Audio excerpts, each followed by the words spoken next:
Hey guys, I'm Jay Beershank. Welcome back to my YouTube channel. We're here for another edition of book reviews. You're joining me here in Albania. We're about 30 minutes outside of the capital of Albania, Tirana, at a place called Palumbis. Volunteering here, doing some work outside, back in the cold. If you watch my recent book reviews, we were in Thailand. Now we're in Albania. It's a lot more cold, so we're bundled up. Anyway, glad to have you here, glad to be here, glad to be doing a book review. Today we're going to be reviewing 1984 by George Orwell. I would say, starting off, enjoyable read. It's easy to read. Is it as poignant and as philosophically dense as maybe I was led to believe by the hype? I didn't think so much, but nonetheless an enjoyable read. I've really enjoyed the stream of consciousness type writing that this book is portrayed through.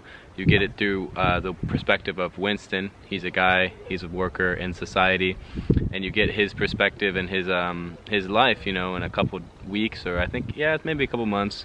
And it's really interesting because, you know, there's a rigid society that he's living in, and within this rigid society, he still is allowed to have his mind. And that's a really interesting theme throughout the book, is he's like the last man with a mind, almost. And I don't mean man or woman, but the last of mankind with a mind.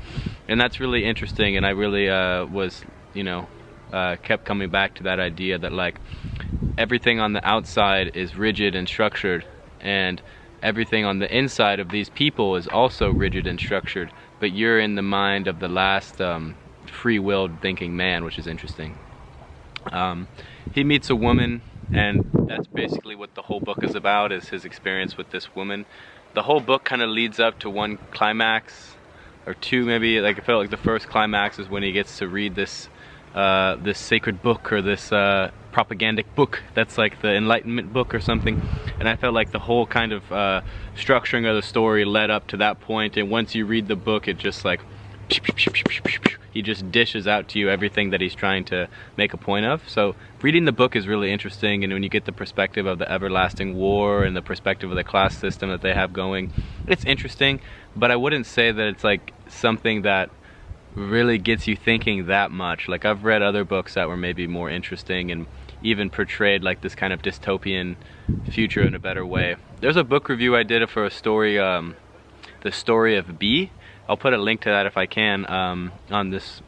That story is really good, and it talks about a similar kind of structuring of society, but in a more realistic way, and like, it's really, really interesting. I'd prefer like The Story of B, or like the other book by him, it's Ishmael, to this book, but I still enjoyed it. I can see why it's a popular book to read in high school and college, because it's easy to digest and it's easy to ask questions about. But for me, it's, I don't know, it's a simple book.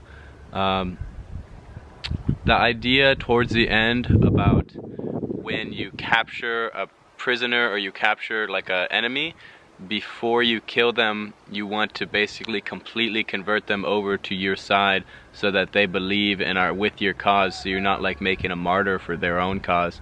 That was interesting, and I like how in the end of the book, I won't give it away, but I like how that doesn't actually happen. I thought that was really, really interesting, because I think of that as like, now you owe someone for your life. So that's what true love is when they can take your life but they choose not to, and then that invokes pure love in you because this person didn't exercise their power over you. And so if you read the book, you'll understand what I mean by that a little bit more, and I thought that was interesting. It's a good way to convert people, or to have ideological weapons made of people. What else? I thought it was interesting how the younger woman in this book that he hangs out with, the younger woman I thought really resembled youth in the present day and age now too, because he's an older man. He has about 20 years, I think, on the woman he's hanging out with.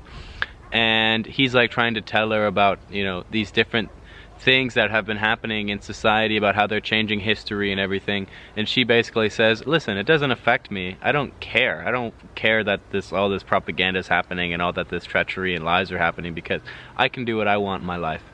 And I see that so much with the youth of today. Like, going onto like social media and trying to create something of themselves and making independent income and these kind of like I don't want to say narcissistic, but these personal endeavors to like provide for themselves without any care of what's actually going on around the world. It's like, as long as I can provide for myself and make money, then I don't really care what goes on, you know, outside of my peripheral vision. Like, as long as like what I'm doing is important to me and benefits me, then anything else that's going on is someone else's problem. And I see that really heavily now, and I think that that's an interesting thing to think about, because that conversation that they had where I saw that reflected was poignant for me. And I just think that that's an interesting thing about, you know, you can either have the younger generation keep a culture alive or kill it and create something new, or just kill it without creating something new, because they only create something new within themselves instead of creating a culture. More just like a personality, I guess, or a story. I don't know. So I thought that was interesting. The idea of the thought police, that's a thing in this book. Like, if you have the wrong kind of thoughts, then they'll come arrest you and convert you, or something like that.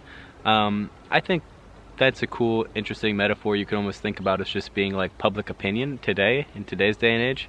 Like, if you have the wrong kind of opinion or the wrong kind of thought, you'll be kind of easily attacked by a mob, or, you know, the internet, or people on the internet.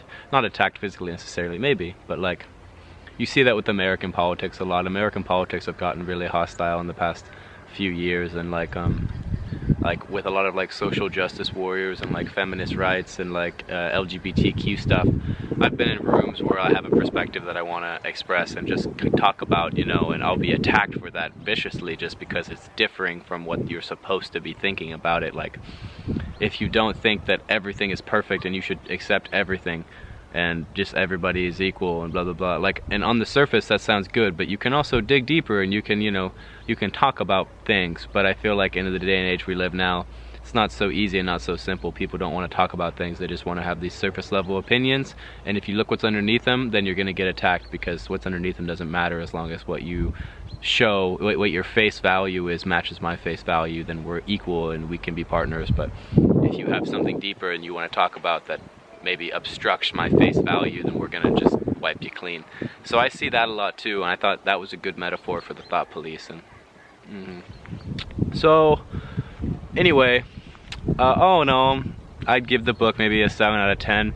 I picked it up and read it because of all the hype. I mean, I've always heard about this book, and it's very popular in America. It's very, very popular. Almost everybody's read 1984, whatever. And it was good, but you know, I've read better books. You can check out some books on my channel here, and you'll find some books that wipe this one off the slate. But perspective is perspective. You know, George Orwell had some ideas, and he put them in a book, so you should appreciate that and check it out. It's not bad. It took me very quick to read. It's a short book, maybe 300 pages-ish.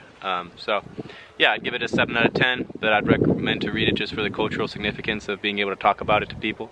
Yeah, that's my review. Thanks for watching. I hope you enjoyed it. Don't forget to like and subscribe. And by the way, if you made it this far, really appreciate all the messages and all the comments I've been getting on my Instagram and on my YouTube about how much you guys like the book reviews. It really inspires me to keep going, so I really appreciate and love you guys for doing that. Thank you. Take it easy. Peace out from Albania.